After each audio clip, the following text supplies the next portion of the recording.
कार्रवाई नहीं पूछ? कार्रवाई तो सरकार की, हम तो पूछ रहे हैं, हम तो 118वां दिन हो गया यही पूछ रहे हैं, यही गा रहे हैं। तो ये तो देश के प्रधानमंत्री जी को बोला फरीदाबाद से कि सैनिकों को भ्रमित न किया जाए और कोई किसी प्रकार का भ्रम भी न पाले।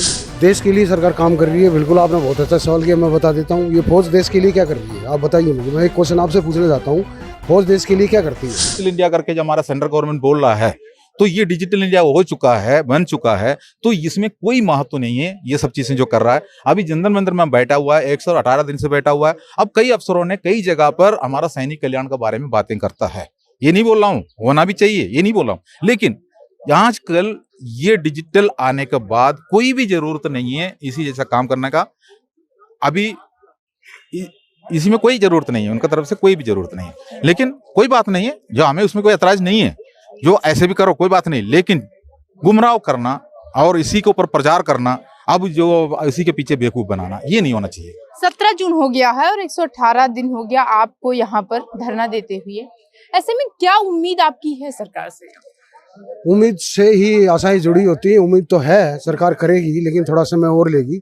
फिर ऐसे कितना समय, आपको क्या लगता है कि ऐसे समय अगर कहा जाए तो फिर देखिए ठंडी निकल गई, गर्मी निकल रही है, बरसात आने वाला है, किसी भी चीज को पाने के लिए ना बड़ी मेहनत करनी पड़ती है। कब तक बैठे रहेंगे आप? जब तक हक नहीं मिल जाते तब तक बैठे रहेंगे। और नहीं, चुनाव आ ही रहे हैं 24 में, तब वो नहीं देंगे तो हम दे देंगे इनको। आपके कहने का मतलब है कि अगर सरकार 2024 तक आपकी नहीं सुनी तो आप? हाँ बोलिए बोलिए। क्या करेंगे? सरकार गिरा वोट की चोट करेंगे, गिरा देंगे, हम ये नहीं करें, लेकिन हम अपना वोट नहीं देंगे, ये कल क्लियर है बिल्कुल, क्योंकि हमने 2 बार देख लिया है, ये हमें ही काटते जा रहे हैं, तो फिर हम वोट क्यों दें? आपको कैसे काट रहे हैं? सरकार जो है वो लगातार देश के लिए काम कर रही है, ऐसा सरकार कह रही है। देश के लिए सरकार काम कर रही है, बिल्कुल आपने बहुत अच्छा सवाल किया, मैं बता देता हूँ। ये फौज देश के लिए क्या कर रही है आप बताइए मुझे, मैं एक क्वेश्चन आपसे पूछना चाहता हूँ, फौज देश के लिए क्या करती है?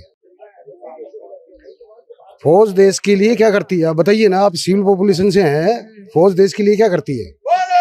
ये सरकार कह रही है, आप सरकार से पूछ सकते हैं। नहीं तो मेरा भी तो हक है ना आपसे पूछने का, आप मुझसे सवाल पूछ रहे हो कि फौज क्या करती है देश के लिए। सरकार देश के लिए कर रही है, फौज देश के लिए नहीं कर रही है। सत्ता परिवर्तन कर देंगे? बिल्कुल कर देंगे। आपको क्या लगता है कि सरकार ने कुछ काम किए हैं? नहीं, सरकार ने काम किए हैं, लेकिन सबसे बड़ा काम सरकार ने ये किया कि भारतीय सेना को रोड पे ले आके बैठा दिया राष्ट्रवादी सरकार ने। ये तो उम्मीद ही नहीं थी हमारे को इनसे, ये हमारे को बिल्कुल उम्मीद नहीं थी। जो राष्ट्रवादी सरकार है, जो राष्ट्रवाद कर रही थी, वही सैनिकों को रोड पे लाके बैठा देगी। बहुत आक्रोश। लगातार आप लोग एमएसपी की मांग कर रहे हैं, इसी के साथ में कुछ और सैनिक भी हैं, वो कह रहे हैं कि आप धरने पर बैठे हुए हैं, आप यहाँ पर कोई इसका अस्तित्व नहीं है, आप कोई कागजी कार्रवाई जो है वो सही से नहीं कर रहे हैं। नहीं, ऐसा कुछ नहीं है, कहने वाले कहते रहेंगे। आप भी डे 1 से देख रहे हो, आ रहे हो इधर, तो ऐसा कुछ नहीं है कि यहाँ अस्तित्व नहीं है। अस्तित्व है तभी तो बैठे हैं, जिसका अस्तित्व नहीं होता वो यहाँ है ही नहीं।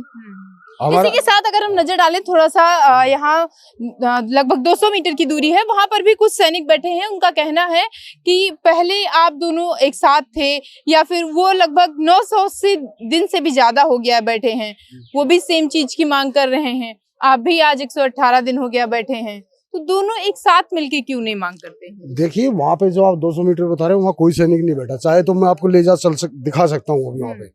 वहाँ खाली क्या है कि अभी एक घंटे के लिए 1-2 आदमी आएंगे और वो डे बदली करके चले जाएंगे, उसको एक धरना नहीं करेंगे कि 2 आदमी है तो हम भी आ जाएंगे।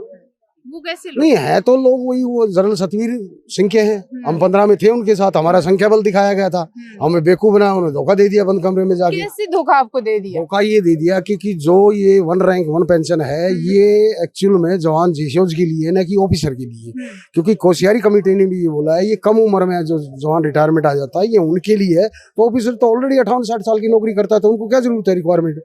जब हम पेंशन आते हैं, मान लो कि मैं 21 साल का भर्ती हुआ हूँ और मैं 17 साल नौकरी, तो मैं 38 साल में पेंशन आ जाता हूँ। उस टाइम पीक खर्चा होता है मेरे पास में, मेरे बच्चे जो है 8वीं 9वीं 10वीं 12वीं में होते हैं उस टाइम पे, तो उनको ज्यादा जरूरत है, या जिनके बच्चे बड़े बड़े हो जाते हैं, सेटल हो जाते हैं, उनको जरूरत है 60 साल में। तो ये तो देश के प्रधानमंत्री जी ने बोला फरीदाबाद से कि सैनिकों को भ्रमित न किया जाए और कोई किसी प्रकार का भ्रम भी न पाले कि ये जो 1 रैंक 1 पेंशन है ये जवान जेशोज के लिए है और ये उनको मिलेगा, ये उन्होंने बोला है। कुछ लोगों का ये भी कहना था कि सरकार ने जो है पैसा दे दिया है, लेकिन हाँ, पैसा दे दिया है, बिल्कुल सही बात है, पैसा दिया है। पहले में दिया है 45-46,700 करोड़ दिया है, और सेकंड में दिया है 23,000 कुछ समथिंग दिया, करोड़ दिया है। लेकिन ये वही बात होगी कि जैसे हमारे प्रधानमंत्री जी बोलते थे कि पहले राजीव गांधी ना ऊपर से कोई स्कीम चलाते थे, 1 रुपया नीचे आता था तो 90 पैसे गायब हो जाते थे, 10 पैसे आते थे। तो ये वही हुआ सेम मोदी जी की सरकार की नाक के नीचे ये हुआ कि उन्होंने फंड रिलीज किया तो जवान को जो है ना वो जो फंड मिलना था वो सारा का सारा ऑफिसर ले गए। उस पर कोई कार्रवाई नहीं है? कार्रवाई तो सरकार की, हम तो पूछ रहे हैं, हम तो 118वां दिन हो गया यही पूछ रहे हैं, यही गा रहे हैं डेली कि इसके ऊपर संज्ञान लो, जो दोषी है उसको सजा दो और हमें हमारा हक दो, जो हमारा हक है वही तो मांग रहे हैं, कोई एक्स्ट्रा थोड़ी मांग रहे हैं। सरकार ने पैसे दिए और उसके बाद क्या होता है कि आपके ऑफिसर्स खा जाते हैं पैसे। जो हमको दिया वो फंड से 85% फंड अफसरों का कैटेगरी में चला गया। हम लोगों को 15% फंड हमारा ऊपर जो बांटा हुआ है, मतलब अफसरों ने सरकार को गुमराह किया हुआ है। लेकिन सरकार भी यही सोचा है अफसरों से हमारा काम चलता है, हमारा संज्ञाबल अफसर का पास ही रहता है, हमारा संज्ञाबल अफसर दिखाते थे। तो हमने पहले बार जो ये हमारा नोटिफिकेशन जो OROP 2 का जो जनवरी में निकला था, जनवरी 2023 में निकला था, तभी हमको पता चला जो हमारे साथ में बहुत विसंगतियां किया गया है। उसका जो हमारा लीडरशिप में काम करने वाला हमारा अफसरों ने जिम्मेदारी नहीं लिया, उन्होंने अपना फायदा लिया। उनको तो जो भी फायदा उनको पहले से भी सरकार दे रखे है, उस फायदा उनको लिए जो अतिरिक्त फायदा है वही लेना चाहिए था। लेकिन उन्होंने जवान का हक को ऊपर हाथ लगा के गुमराह करके जो एक प्रीमेच्योर रिटायरमेंट लेकर आया, जो हम लोगों के बीच में प्रीमेच्योर रिटायरमेंट नहीं होता है, हमारा मैच्योर सर्विस 15+2 होता है, उसके बाद हम लोग कभी भी आ सकता है। अगर आगे प्रमोशन का चांसेस सिर्फ 10% का होता है, 90% लोग तो उनका तरफ से आना ही पड़ता है। ये 10% लोग जो आगे रहता है उसी में कुछ प्रॉब्लम्स अगर हो जाता है, मान लो घर पे कोई प्रॉब्लम होगा, स्वयं अपना शरीर में प्रॉब्लम होगा। शरीर में प्रॉब्लम का मतलब यही है साउंड हेल्थ चाहिए हमको और साउंड फिजिकल चाहिए उसके अंदर, सेना के अंदर। अगर उसमें ऐसे जो लीडरशिप में आगे जो बढ़ रहा है 10% का जो बढ़ोतरी हो रहा है इसमें, मतलब उसको 2-2 साल 3-3 साल आगे एक्स्ट्रा ड्यूटी करके आ सकता है, तो 5-6 साल करके आ सकता है। जैसे जो 38 को उम्र के बाद जो 40 को उम्र तक, जो 42 की उम्र तक या 45 की उम्र तक कुछ लोग आते रहता है। लेकिन वो 2-3 साल वो निकालने में उनको दिक्कत होता है। इसलिए दिक्कत होता है कई नेगेटिव मौसम में नौकरी करने की वजह से, या छुट्टी में रहते टेम्पररी कोई बीमारी से वजह से हेल्थ डाउन हो जाता है। मान लो आपको पता है एक मलेरिया अगर आ गया, एक निमोनिया अगर आ गया, इलाज तो हो गया, लेकिन हम लोग सिर्फ यहाँ आने के बाद फिर हम लोगों का अगर फिजिकल अंग में पास होना चाहिए, मतलब ये नहीं है ऐसे कमजोर फिजिकल नहीं है, हम लोगों को उसमें एक्सेलेंट रहना चाहिए। ऐसे नहीं है जो कम मार्क ले कैसे भी एडजस्ट कर दे। अफसरों को जरूरत नहीं, अफसरों को फिजिकल का जरूरत नहीं होता है, वो उनका कोई परीक्षा भी नहीं होता है।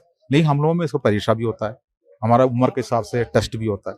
अगर मान लो टेस्ट हम पास नहीं कर पा रहा है तो हमारा शरीर कमजोर हो जाएंगे, परेशान हो जाएंगे। ऐसी स्थिति में हम लोगों ने वही रीजन लेके देता है, सर हमको थोड़ा सा फिजिकल में प्रॉब्लम हो रहा है, मेरा फलाना टाइम पर मेरा ये सर्जरी हुआ है, ये बीमारी हुआ है, तो हमारे पास डॉक्टर भी रहता है, हमारे पास हॉस्पिटल भी रहता है, वो लोग भी हो सकता है हम लोगों का उसको ऊपर हमारा वो देख के हमको बताएंगे।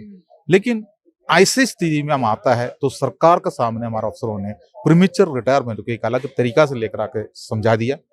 जो प्रीमेच्योर रिटायरमेंट जो हम लोग अगर आ रहा है तो उनके लिए 2014 का पहले जो आया हुआ है उनके लिए OROP की लिस्ट में रख दिया, 2014 का बाद जो आ रहा है उसके लिए OROP से बाहर कर दिया।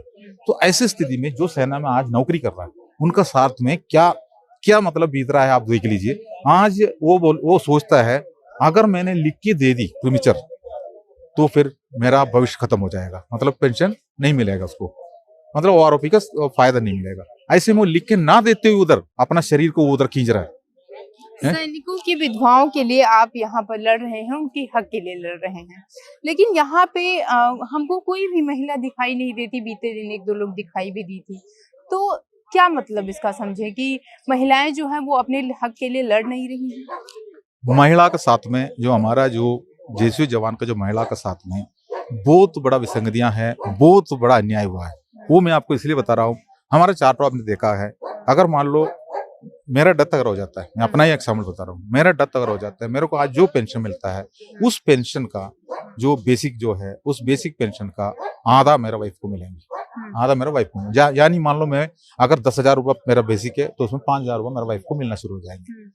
लेकिन अगर मेरे जगह पर एक अफसर का डेथ हो जाता है तो ये 10,000 रुपये कहाँ जाएंगे, उनको 15,000 रुपये बन के आ जाएंगे उनको वाइफ को। बहुत जमीन आसमान का फर्क रख दिया, उसको परसेंटेज के चार्ट आपने देखा होगा, ऐसे जो बना कर रख दिया। ये सब चीजें क्यों कर रहा है, अन्याय क्यों कर रहा है? उनका स्पेंड जो देश के लिए कुछ नहीं किया था क्या, आप उनको साथ में कर रहे हैं। अब दूसरी बात है, मैं पहले भी इसी में ही मैं आपको बैठ में बताया हुआ है, जो मैं फौज से मैं आने के बाद मैंने अपना मकान बनाने के लिए या मेरे बच्चे के एजुकेशन के लिए मैंने लोन लिया है। मेरा पेंशन वैसे ही आधा हो चुका है, वो आधा से 15 साल का बिक्री भी हो चुका है, अब मेरा डेथ हो रहा है, तो मेरा वाइफ को उसी का भी आधा मिल रहा है।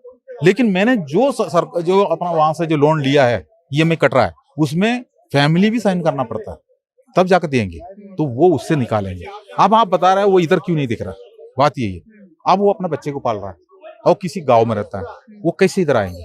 अब जंतर मंतर का सीन आप देखिए, यहाँ हमको रोज रोज का मुश्किल से हमको परमिशन मिलता है, हम एक छत के नीचे बैठे रहता है, और यहाँ के टॉयलेट देखो इतना गंदी टॉयलेट बना हुआ है, और जो यहाँ पानी का प्रबंध ये जो करता हुआ है, अब उनको यहाँ लेकर आकर बिठाएंगे, वो अपना घर को कैसे देखेंगे? वो और भी कुछ काम कर रहा होगा तभी तो अपना बच्चे जो बच्चे पाल रहा है, तो ये मजबूरी उनको क्यों करूं? तो हम लोग आज जिंदा है, जो कल हमारा भी जो कुछ हो गया तो हमारा वाइफ को क्या हो रहा है हमको पता है, इसलिए हम उनको यहाँ इसलिए नहीं बुला रहा है, लेकिन वो भी आने के लिए तैयार है। अगर वो बोलता है, अगर एक दिन का कॉल करना है, एक दिन का संख्या दिखाने वाला बात है, तो हम उसको बताएं, वो आ जाएंगे, क्योंकि वो एक दिन में आके वो एक दिन में जा सकता है, लेकिन कंटिन्यू नहीं हो सकता।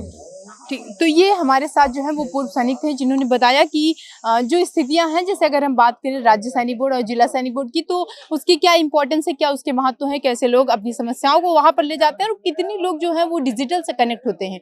साथ ही जंतर मंतर की स्थितियों पे, जैसे यहाँ पर शौचालय हुआ उसकी क्या व्यवस्था है ये भी इन्होंने बताई, इसके साथ पानी की व्यवस्था क्या है यहाँ पर जंतर मंतर पर, क्योंकि ये लोग यहाँ पर प्रोटेस्ट के लिए आते हैं, बहुत सारे लोग जो है वो जंतर मंतर पर लगातार प्रोटेस्ट के लिए आते हैं। ऐसे में इस गर्मी में सबसे जो अहम होता है पानी, वो सरकार की तरफ से होना चाहिए यहाँ के लोगों के लिए, जिसकी व्यवस्था जो है वो क्या है अभी आपने सुना। जंतर मंतर से प्रिया पांडे।